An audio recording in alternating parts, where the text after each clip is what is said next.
ত্রয়োদশ জাতীয় সংসদ নির্বাচনে বিজয়ী ২৩৬ জনের মধ্যে ৭৯.৪৬% কোটিপতি এবং শত কোটিপতি সংসদ সদস্য রয়েছেন বলে জানিয়েছে ট্রান্সপারেন্সি ইন্টারন্যাশনাল বাংলাদেশ টিআইবি। সোমবার রাজধানীর মাইডাস সেন্টারে এক সংবাদ সম্মেলনে ত্রয়োদশ জাতীয় সংসদ নির্বাচন প্রক্রিয়া ও হলফনামা ভিত্তিক পর্যবেক্ষণ শীর্ষক টিআইবির প্রতিবেদনে এ তথ্য জানানো হয়। বিসওয়াক্স আর ভিটামিন ই সমৃদ্ধ স্কোয়ারের ময়শ্চারাইজিং মেরি লিপ কেয়ার, এবার হাসুন প্রাণ খুলে। টিআইবির নির্বাহী পরিচালক ডক্টর ইফতেখারুজ্জামান জানান, এবারের সংসদ নির্বাচন মোটামুটিভাবে গ্রহণযোগ্য ও অন্তর্ভুক্তিমূলক হয়েছে। আইনশৃঙ্খলা বাহিনীর তৎপরতায় ৭৫% জাল ভোটের অপচেষ্টা ঠেকানো গেছে। তিনি আরও বলেন, টিআইবির গবেষণায় অন্তর্ভুক্ত ৪০ ভাগ কেন্দ্রে একাধিক অনিয়মের ঘটনা ঘটেছে।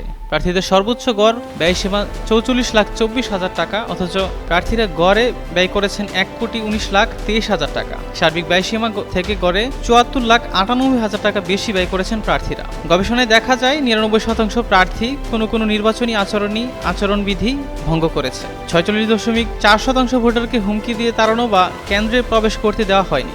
ব্রিফিংয়ে জানানো হয়, আওয়ামী লীগের কর্মী ও সমর্থকরা শতভাগ নির্বাচন বয়কট করেছে এটা বলা যাবে না। অনেকেই বিএনপির হয়ে বিভিন্নভাবে নির্বাচনে সক্রিয় ছিল বলে জানায় টিআইবি।